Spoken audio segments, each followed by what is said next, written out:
So this is my new to me, and I don't even have to say, if you know Harleys, there are two things you can look at real quick, which is that right there and this right here. You know exactly what year and model bike this is, because it's the only one that had those two things. Do you know what that is? No. But you want to get in the sidecar. All right. We do. Hop on in. Yes. This is great. Okay, the full tour of this bike is coming, but for now we got to get Quinton to the Harley shop to go check out his options. Maybe not sure about a Harley. So, you ready to go Harley shopping? Let's do it. All right. Well, I never thought I'd be riding in a sidecar on a Harley while Casey Liddell is driving. Oh boy.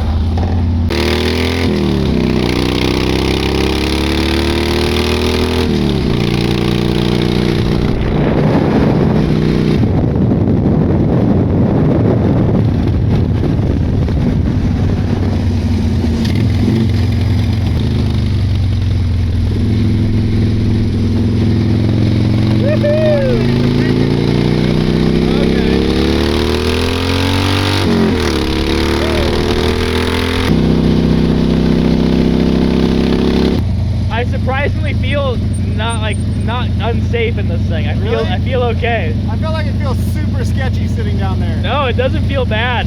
It was for like the first, when you initially took off, but now it feels way better. If it makes you feel any more comfortable, you're the first person I've ever rode in a sidecar. I've never done this before. I like it. It's not bad. Pretty cool. How does the bike feel? Like, does it feel like... So, when you hit the throttle, it tries to go to the right, and when you let off the throttle, it tries to go to the left. Because everything is happening here, but there's all that weight over there. How's the counter steer? Is there any counter steer? With you in it, I can't even make it stand up on that side. When you're empty, you gotta lean with it. Stop it.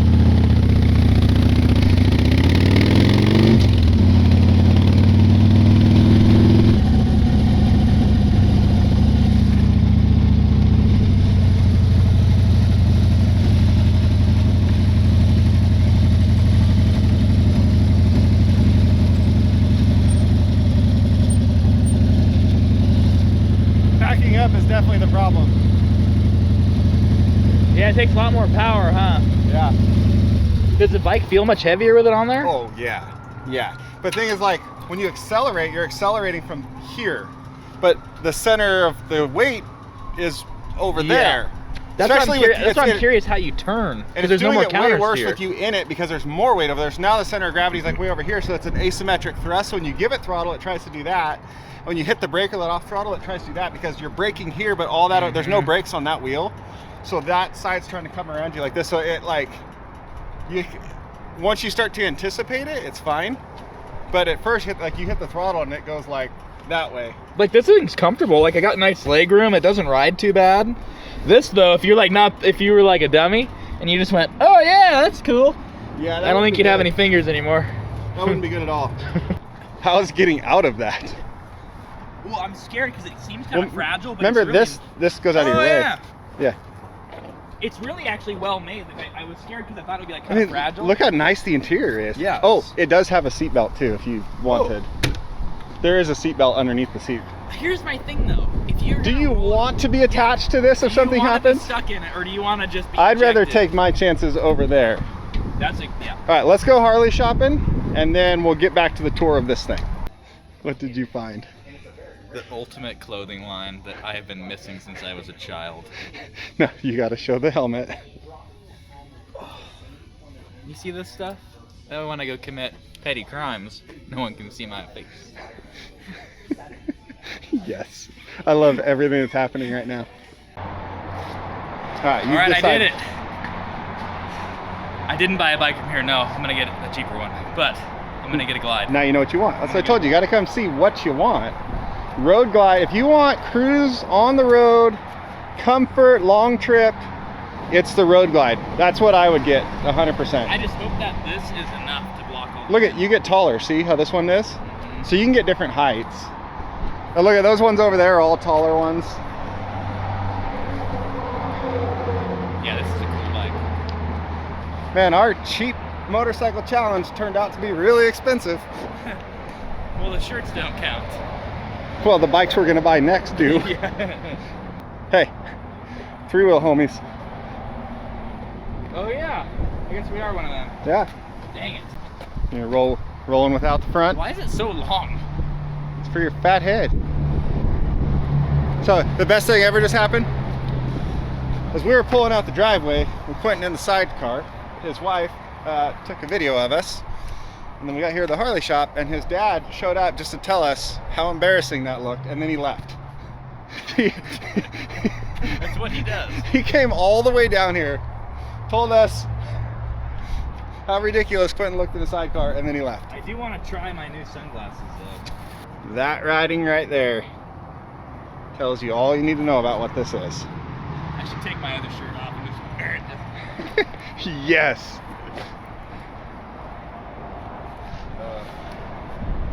Man, you're gonna look so good on your gold wing wearing your Harley V-twin equipped Let's go vest. crank our hogs, brother. That's well, again, we'll be careful with our words. Ready? Ready to deliver, Pete.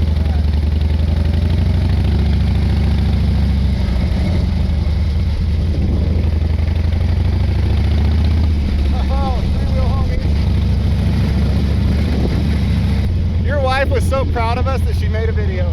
Yeah, That's what I'm going with. Perfect. It's definitely not that she was so embarrassed by us. Yeah. Look how good I looked. I got my Harley helmet, got my Harley glasses, got my Harley jacket.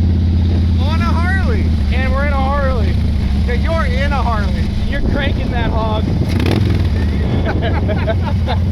I think the weirder thing about it is coming up to the stop signs and stoplights and not putting your feet down.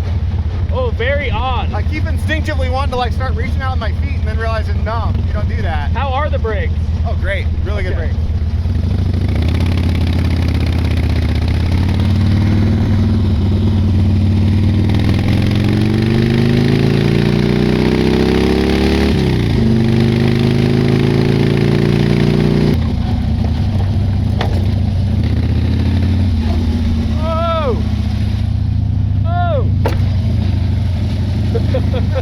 All right, we got Quinton dropped off. Now we came to do some grocery shopping because when you got a sidecar, you can do that. So let's get home and check out the bike. So finally, here is my 2000 Harley Dyna Convertible. That's the FXDS model.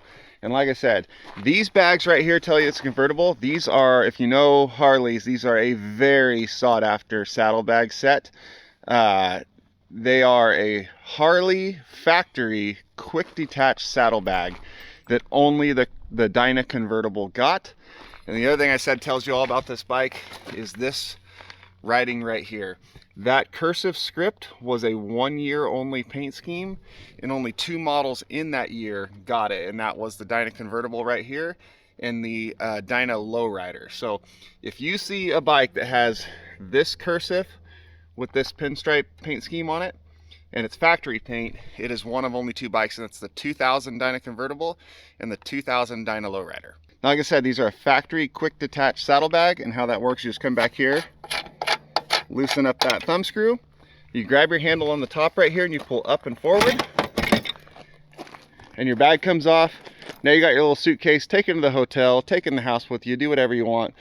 On the back side, you see it's a hard back with a steel frame, and you see those slots right there are what lock onto those posts right there that snap it down in there, and then that thumb screw goes in right there, and that's what holds it down locked onto the bike. Now these bags right here, you go on like eBay or anything like that, the used market, if they're in good shape, fully functional like these ones are, these things are like $500-600, which is crazy because you can buy a set of brand new aftermarket quick detach saddlebags for pretty much any bike for quite a bit less than what these used ones are going for. Now here you see why it's called a convertible. Forget the whole sidecar thing over there. It's like the sport and touring bike all in one. You can strip it down. Obviously, you can get different seats where the back and this all detaches, and it's just a stripped down solo bike. Windshield comes off, and you've got a super sporty Dyna, basically a super glide that you can really rip around, ride aggressively, have some fun with. toss into the corners, super lightweight, fun bike. Or pop your windshield on, your sissy bar of stuff, drop your saddlebags on, and you've got a super comfortable long range bike that you can hop on and ride across the country. Now here in modern times, Harley has kind of brought back the sport touring with a bike literally called the ST Sport Touring. I think that's only in the last few years though. It's a soft tail, which I really like the soft tails. Has a like FXRT style fairing on the front of it. I think 117 cubic inch motor, but same thing where all that pops off and it goes back to being your sporty, aggressive, rideable bike. All that pops back on and it's your long range touring bike. I would love one of those. That's kind of the bike I want, but also they've only been back for the last few years, which means they are back up to like brand new prices, which is why we go this route. Plus, I mean, come on, like a 2000 Harley Dyna, like these are awesome bikes. Now, being a year 2000, there's a couple differences about this one than any of the other convertibles. The convertibles were made from 1994 to the year 2000, here being the last one. From 94 to 98, they had the Harley Evo engine, which was an 80-inch engine. And then in 99 and 2000, the convertibles got upgraded to the 88-inch twin cam. Now, there's a lot of debate on the later generations of that 80-inch Evo motor, non-twin cam, more simple, less moving parts being better than the new early versions of the twin cams. But also the twin cams have been a really good motor. And stock for stock, because obviously you can modify all kinds of stuff. Stock for stock, that 80-inch Evo put out 47 horsepower. My Honda Silverwing little scooter over there actually puts out 50. So the 88-inch twin cam here in this one stock puts out 67 horsepower.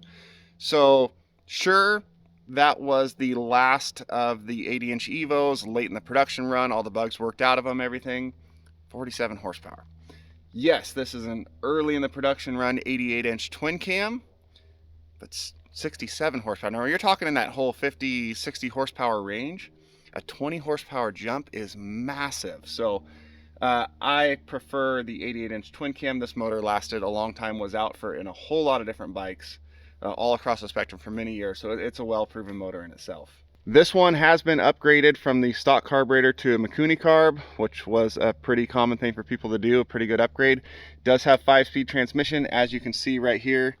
This one has hit the ground and went sliding down the road, and that sidecar is why, and we'll go over that in just a bit. Now, also being a 2000, the last year of the convertible, this one does have a few things that none of the other years of the convertibles had, which was an upgraded lower fork assembly, dual piston calipers. You see this has 2 front rotors that are both activated by only the front brake, just like it freaking should be.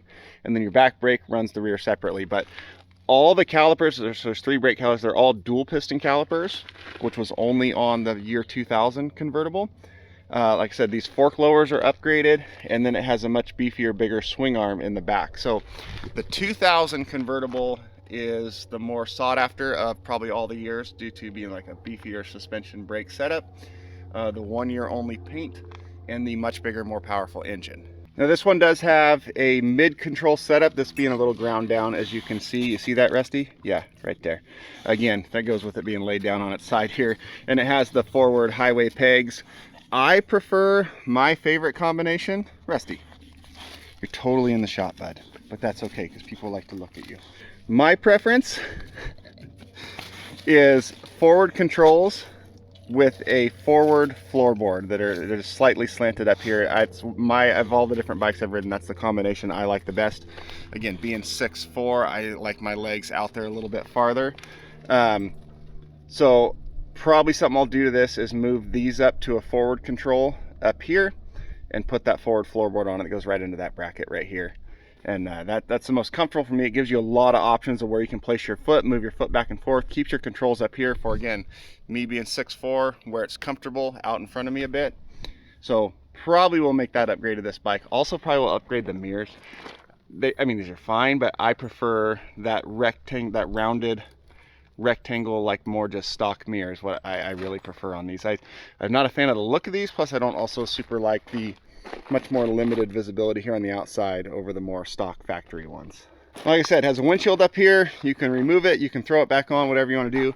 This right here is an extra addition that the original owner of this bike made. I'm the third owner of this bike. The original owner built this to stop the wind that comes up through the bottom and up into there.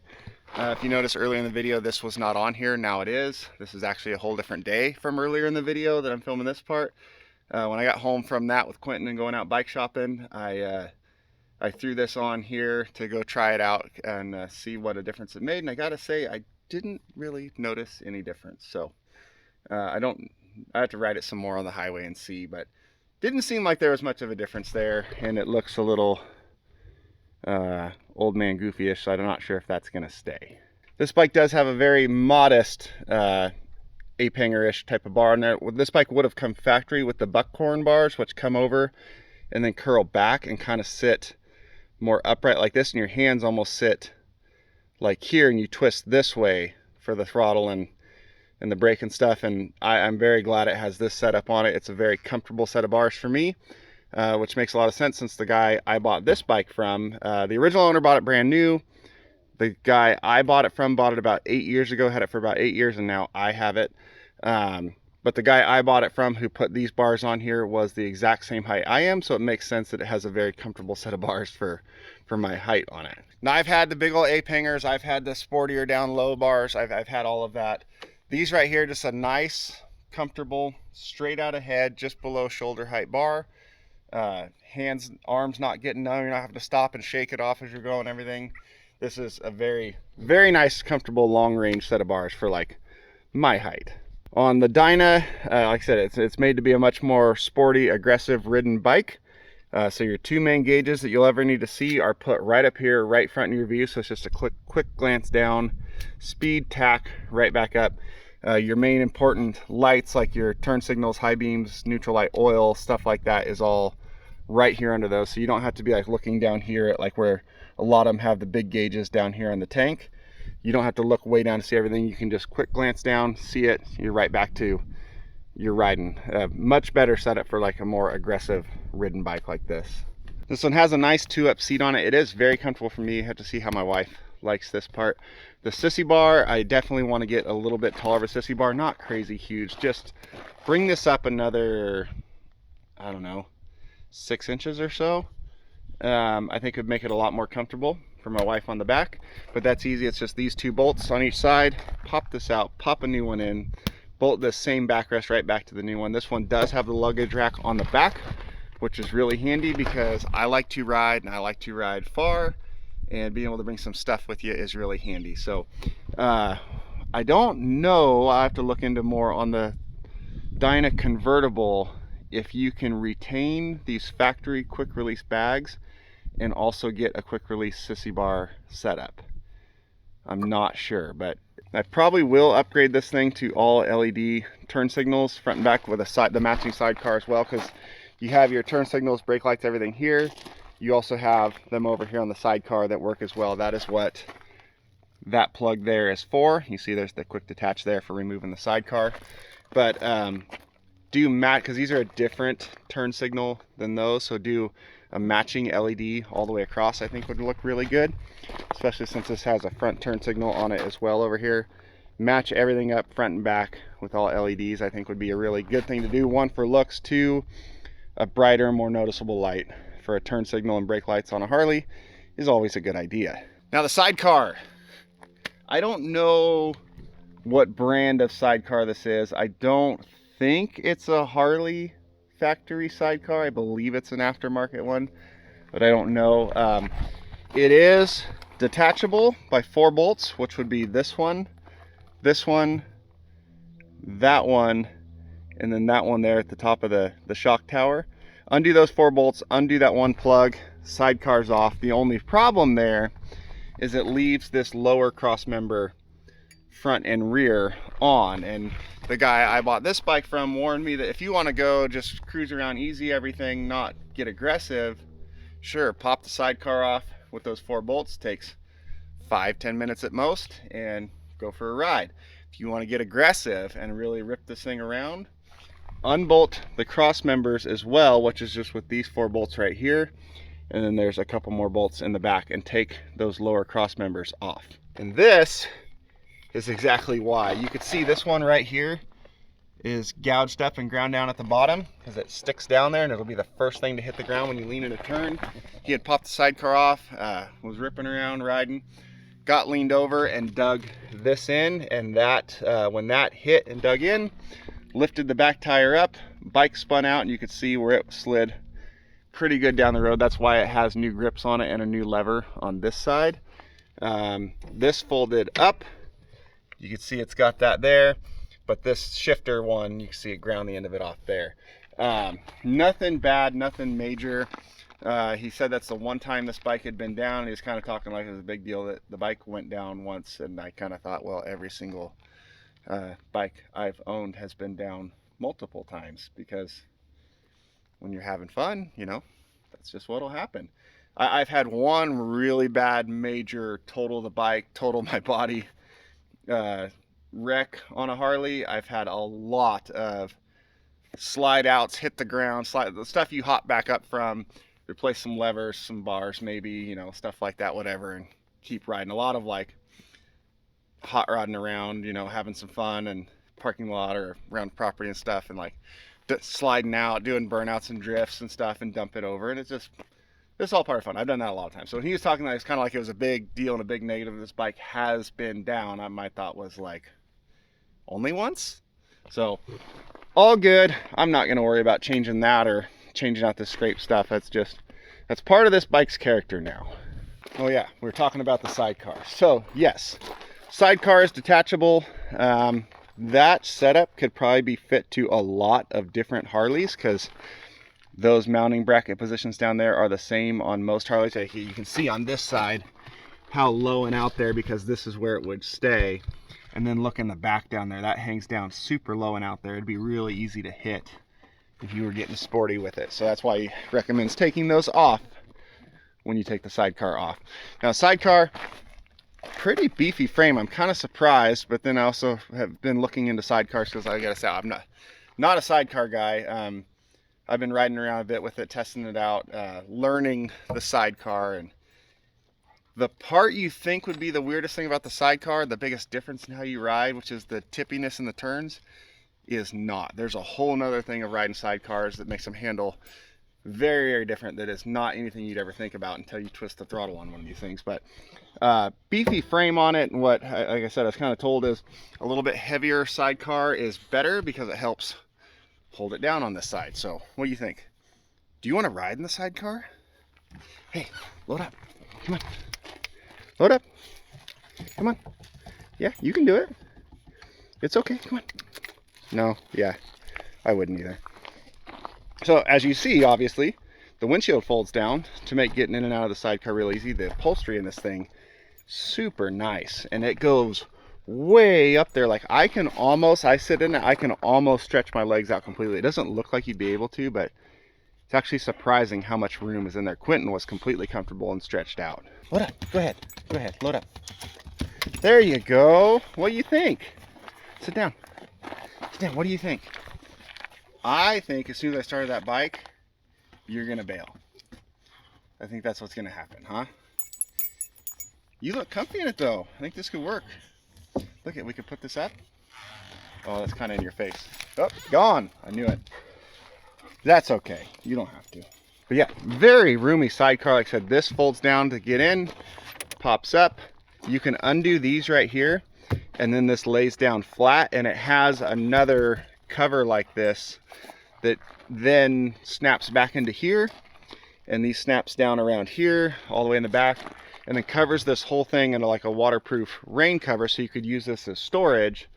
And this is not sticking up, and then it's low, sleek, completely sealed up. Also, if you want to use the storage, you can take the seat base out, and then in here in the trunk, there's a knob right here you undo, and the whole back of the seat comes out, and it leaves this as a wide open big tub.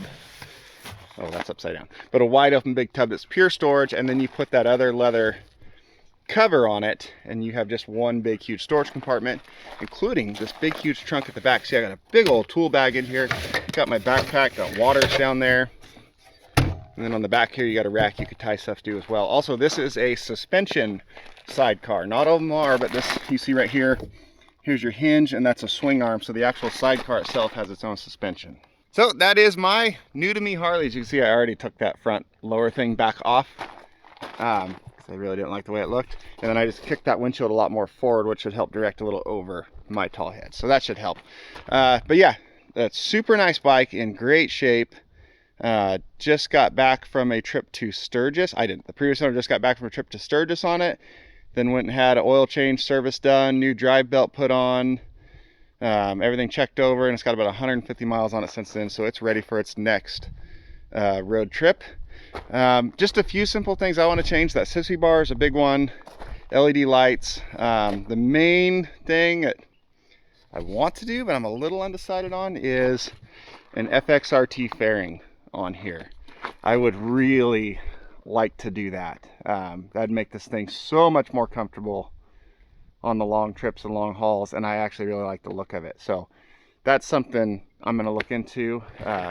Obviously the ultimate solution is just, you know, run down and get one of the new lowrider STs that is that exactly. It would be, they have that fairing, detachable saddlebags from the factory, everything like that, but this 25-year-old Harley was much more in my budget, so that's what we went with. Should be a fun bike. I'm very, very happy to have a Harley again. I spent a very good portion of my life on the back of Harleys, and that was definitely missing in my fleet. So we got this one now. We got a great deal on it that made it make a lot of sense, and we're gonna have some fun with it. So update on Quinton. We went to the Harley shop. He checked out a bunch of different ones, bunch of different types and stuff. I figured out he wanted a road glide, which for a long distance, if you just want a touring bike like a bagger, road glide's the way to go. I really like the road glides. So he is looking at the used market now, and we'll see what he ends up with. So thank you guys for watching. Thanks for helping out, Rusty, and we'll see you next time.